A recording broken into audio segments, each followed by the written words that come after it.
When a crime thriller becomes a masterclass in filmmaking, you know you're dealing with something special. Michael Mann's Heat isn't just another cops and robbers story. It's a sprawling Los Angeles epic where every gunshot, every location, and every performance was meticulously crafted for maximum realism. From Pacino and De Niro's legendary first showdown to live recorded gunfire and a teenage Natalie Portman's breakout, the behind-the-scenes secrets are just as gripping as the story itself. Today we're diving deep into incredible secrets about Heat that prove why this masterpiece remains one of the greatest crime films ever made. Let's get started. Number 1. The gunfire you actually hear. What you're hearing during that intense bank heist shootout isn't your typical Hollywood sound effects. Michael Mann took an unprecedented approach to capturing authentic gunfire that would make audiences feel like they were right in the middle of the chaos. Mann strategically placed microphones throughout downtown Los Angeles to record live gunfire, meticulously capturing the real echo of bullets ricocheting off glass buildings and concrete surfaces. This wasn't just about getting good sound, it was about creating a visceral, almost overwhelming auditory experience. The result is a sequence that still shocks audiences nearly 3 decades later. Every crack, every echo, every reverberating blast feels genuine, because it is genuine. This attention to sonic detail gave the shootout a punch that separates it from every other action sequence of its era. Number 2. First Al Pacino-De Niro face-off. Hollywood had been waiting for this moment for over 2 decades. While both Al Pacino and Robert De Niro appeared in The Godfather Part 2, they never actually shared a single scene together, a fact that frustrated fans who desperately wanted to see these two powerhouses go head-to-head. Heat finally delivered that long-awaited confrontation, and Mann made sure everyone knew it. The marketing campaign heavily promoted this historic first meeting, turning it into a genuine cinematic event that movie lovers had been craving. Interestingly, myths even spread among fans claiming that Pacino and De Niro weren't actually filmed together in the famous diner scene. However, widescreen versions of the film clearly show both actors in the same frame, proving that this legendary face-off was absolutely real. Number 3. Shot on location, no sound stages. Forget green screens and artificial studio sets. Michael Mann was determined to show audiences a version of Los Angeles they had never experienced on film before. His approach was as ambitious as it was logistically challenging. Mann refused to use any studio soundstages, instead opting to film at over 65 authentic LA locations. From corporate offices and late-night diners to residential homes and busy streets, every single location was real, lived in, and genuinely part of the city's fabric.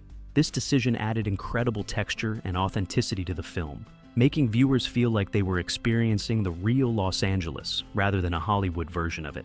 Of course, this approach also created massive production headaches, but Mann believed the authentic atmosphere was worth every logistical nightmare. Number 4. Marines study Kilmer's reload. Val Kilmer's lightning-fast weapon reload during the shootout wasn't just impressive acting, it was military-grade precision that caught the attention of actual combat professionals. What happened behind the scenes to create this moment is even more remarkable than what ended up on screen. Kilmer was trained by former SAS members who taught him proper tactical reloading techniques. His dedication to getting every movement perfect paid off in a way nobody could have predicted. The technique was so flawlessly executed that it became a real-world training tool. The United States Marines now use Kilmer's reload sequence as an instructional example for recruits, learning how to reload weapons under fire. It's a testament to how seriously Mann and his cast took the authenticity of every single detail, no matter how brief it appeared on screen. Number 5. Built on a real cat and mouse. The central relationship between detective and criminal wasn't born from Mann's imagination. It was inspired by real events that were just as dramatic as anything Hollywood could create. The true story behind Heat adds an eerie layer of authenticity to every scene. The film draws from the real-life experiences of Detective Chuck Adamson and criminal Neil McCauley. These two men engaged in their own cat-and-mouse game, complete with a real coffee shop conversation that directly inspired the movie's most famous scene. The story becomes even more haunting when you learn that McCauley was eventually killed in an actual shootout with police. This tragic real-world ending gives the film's conclusion an unsettling prophetic quality that Mann couldn't have planned, making the entire story feel like destiny rather than fiction. Number 6. Pacino's hidden choice. Behind every great performance lies a secret that the audience never sees, and Al Pacino's portrayal of Vincent Hanna contains one of the most intriguing hidden motivations in cinema history. What Pacino decided about his character explains everything about Hanna's intense, unpredictable behavior. Pacino made the creative choice to play Hanna as if he were secretly struggling with substance addiction, specifically powder stimulants, though this is never explicitly mentioned anywhere in the script. This internal backstory became the foundation for every manic outburst and erratic moment. This hidden motivation explains Hanna's relentless energy, his inability to maintain relationships, and those sudden explosive moments that seem to come from nowhere. Pacino's secret character choice added layers of depth that audiences feel instinctively, even without knowing the truth behind the performance.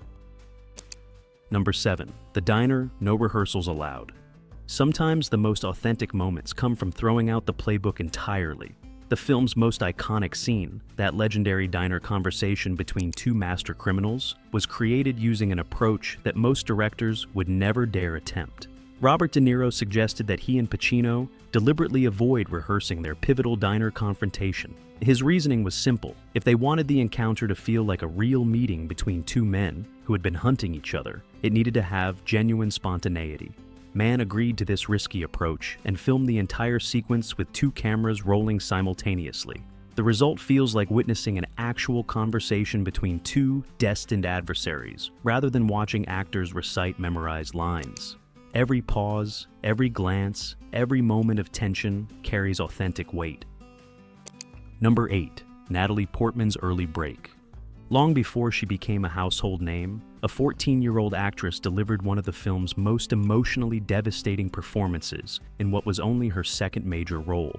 Her portrayal of family dysfunction would foreshadow a career filled with dramatic powerhouse performances.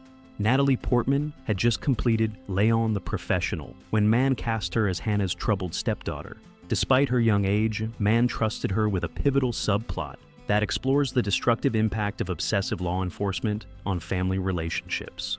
Her gut-wrenching scenes dealing with family breakdown and emotional trauma showcased a maturity and depth that few adult actors could match. This early glimpse of her dramatic range would prove prophetic, as she went on to become one of the most respected actresses of her generation. Number 9. Great ass wasn't in the script.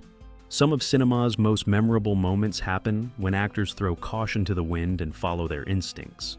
What became one of the film's most quoted lines was born from pure spontaneous creativity that caught everyone off guard. The explosive line that Pacino shouts at Hank Azaria's character was completely improvised during filming. Pacino's sudden outburst wasn't planned, rehearsed, or written anywhere in the script. It was pure in-the-moment inspiration that Mann decided to keep. Azaria's startled reaction captured on camera is absolutely genuine because he had no idea what was coming. He later admitted that Pacino's sudden roar scared the hell out of him, making his confused response one of the most authentic reactions ever captured on film. Number 10. Nolan's Dark Knight owes it one. When one masterpiece influences another masterpiece, the results can be seen across decades of filmmaking. Christopher Nolan has been completely open about how deeply Heat influenced one of his most celebrated works, creating a direct lineage between two iconic crime stories. Nolan cites Heat as a primary influence on The Dark Knight, and the connections are unmistakable once you know what to look for. Gotham's gritty visual style, the famous daylight heist opening sequence, and the grounded, realistic tone all echo Mann's approach to crime storytelling. The influence was so significant that Nolan actually screened Heat for his entire cast before filming began on The Dark Knight. This wasn't just casual inspiration, it was a deliberate study guide for creating authentic criminal characters and believable action sequences. Number 11. Casting close calls you can't unsee. Imagine walking into an alternate universe where Heat starred completely different actors. The casting process revealed how many Hollywood legends were considered for roles that eventually defined other performers' careers, showing just how fragile the perfect casting balance really is. Michael Mann seriously considered Harrison Ford, Mel Gibson, Nick Nolte, Jeff Bridges, and Don Johnson for various key roles before ultimately locking in Al Pacino and Robert De Niro. Each of these actors would have brought entirely different energy and interpretation to the characters. These near misses demonstrate how casting decisions can make or break a film's legacy. While we can't imagine anyone else in these iconic roles now, it's fascinating to consider how different the entire movie would have felt with any of these alternative choices in the lead positions. Number 12. Pacino really hit Henry Rollins. When punk rock meets Hollywood intensity, the results can be surprisingly physical. One particular fight scene pushed the boundaries between authentic performance and real-world impact, creating a moment that both actors still remember decades later. During a confrontation scene, Pacino slams Henry Rollins through a glass window and delivers what turned out to be a very real punch. Rollins, who survived years of chaotic punk rock performances and crowd violence, told Pacino not to hold back for the sake of authenticity. The impact was so powerful that Rollins later said he felt the punch all the way down to his toes. This commitment to realism from both actors shows how seriously everyone took Mann's vision of creating genuine, visceral moments rather than choreographed movie fighting. Number 13. De Niro helped Sizemore off substances. Behind the cameras, real friendships were forming that would lead to life-changing moments of loyalty and support. One of the most touching behind-the-scenes stories reveals how deeply the cast cared for each other beyond their professional obligations. Robert De Niro recognized that Tom Sizemore was struggling with serious substance issues and took direct action to help his fellow actor. De Niro didn't just offer words of encouragement, he staged a full intervention to address Sizemore's problems with illegal substances.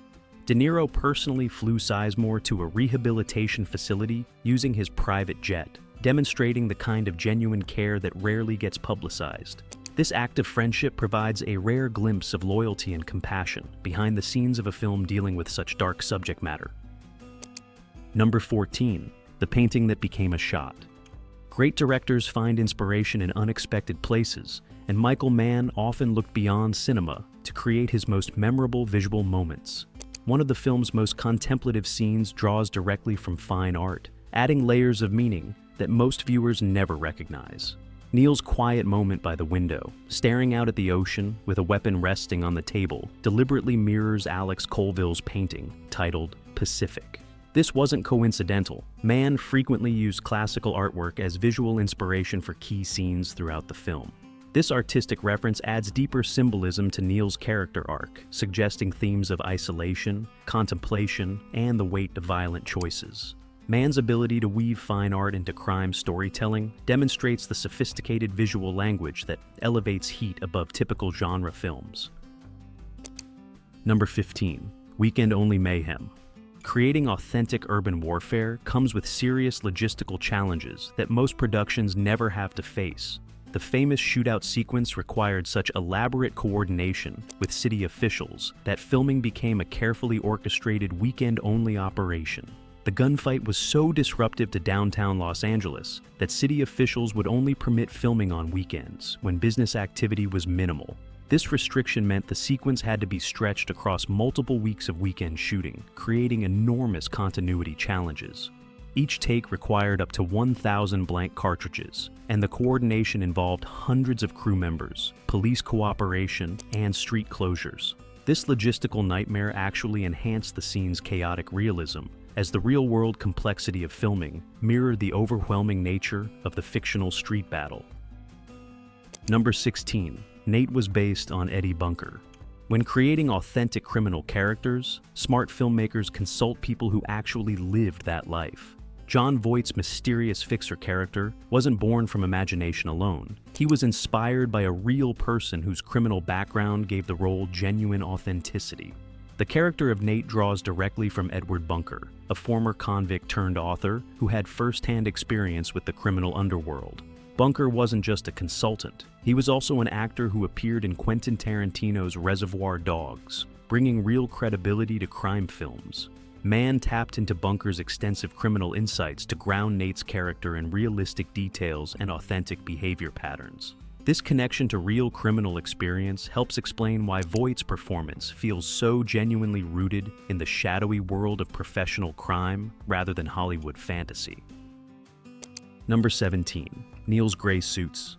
Every costume choice in a Michael Mann film serves a purpose beyond simple style, and Robert De Niro's wardrobe was carefully designed to reflect his character's philosophy and methodology. The color selection wasn't accidental. It was strategic storytelling through clothing.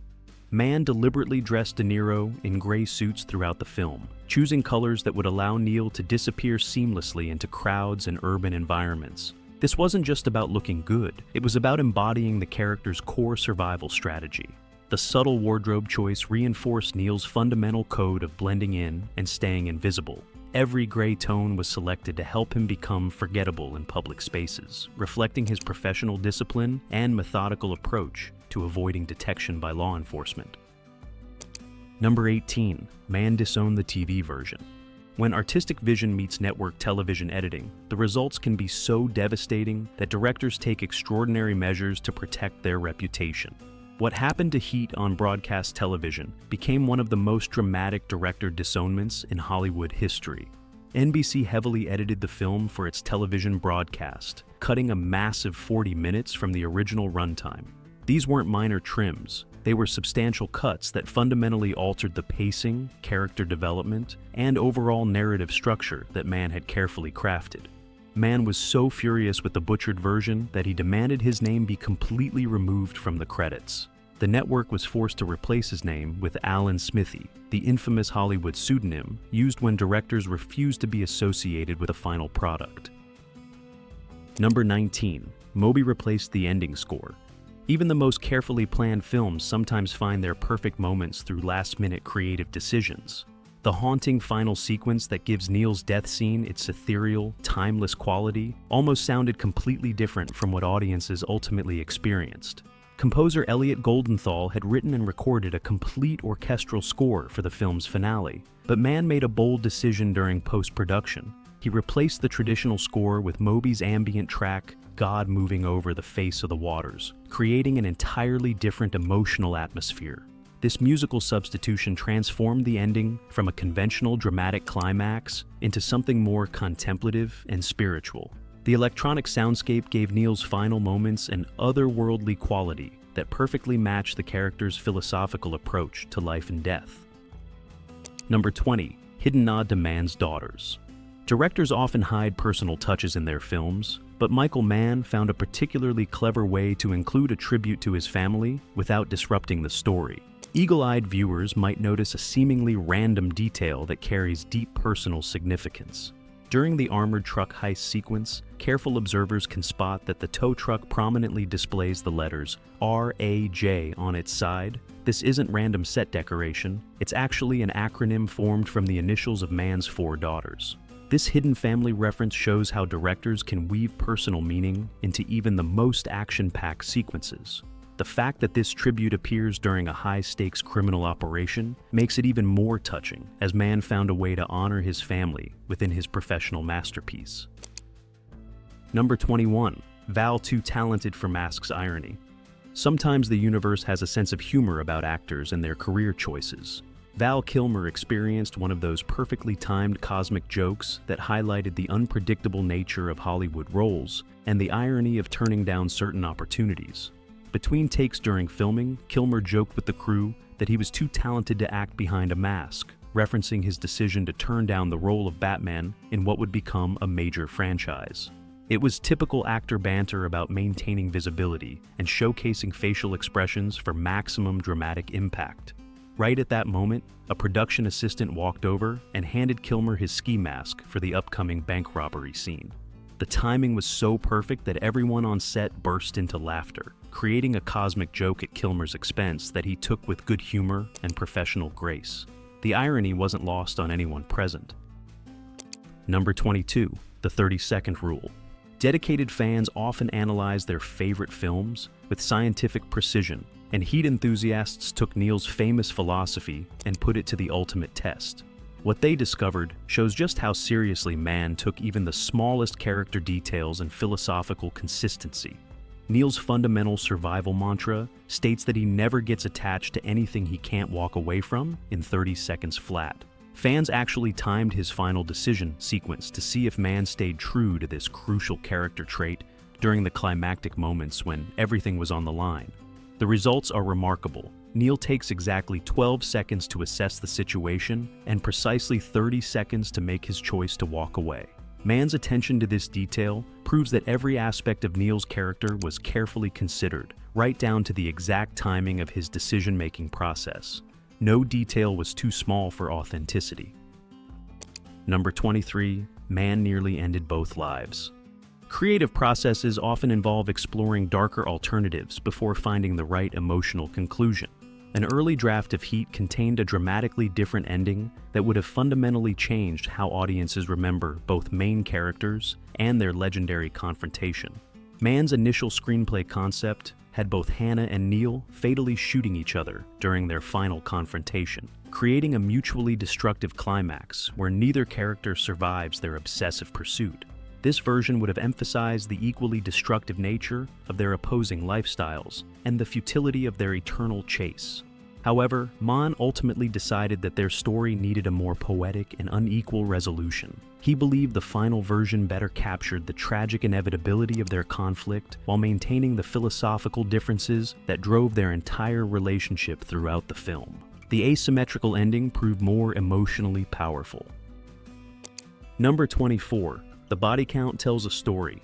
Even the most violent films can contain hidden patterns that reveal deeper storytelling intentions.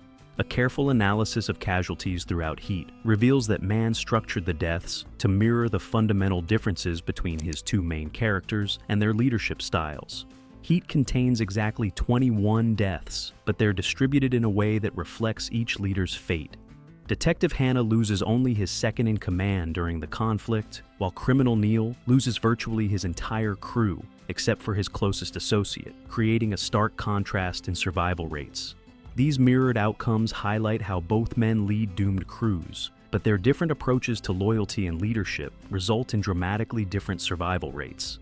The pattern shows that Mann thought carefully about how violence would affect each character's world and relationships. Every death serves the larger narrative structure. Number 25. Heat 2 keeps the engine running. Great stories sometimes demand continuation, and Michael Mann wasn't finished exploring the world he created nearly 3 decades ago.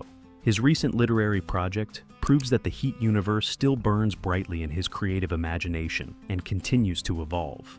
Mann co-wrote Heat 2 in 2022, creating a novel that functions as both prequel and sequel to the original film. This wasn't just a nostalgic cash grab, it was a genuine expansion of the characters and world that Mann had been developing for years in his mind. Mann has expressed strong determination to adapt this novel into his next film project, potentially extending the saga for an entirely new generation of viewers. The prospect of returning to this world with modern filmmaking techniques and Mann's evolved directorial vision has fans eagerly anticipating what could be another masterpiece. The story continues to grow. Heat remains as sharp and compelling as ever, nearly 3 decades later, a rare combination of authenticity, artistry, and intensity that continues to inspire filmmakers and audiences worldwide. Every one of these secrets reveals the incredible care that Michael Mann and his cast poured into creating a crime film that feels as real as the city it's set in. From live recorded gunfire to hidden family tributes, from improvised legendary lines to real military training, these stories prove that every detail matters. If you enjoyed uncovering these stories, hit like and subscribe for more film deep dives. Which secret shocked you most? Tell us in the comments.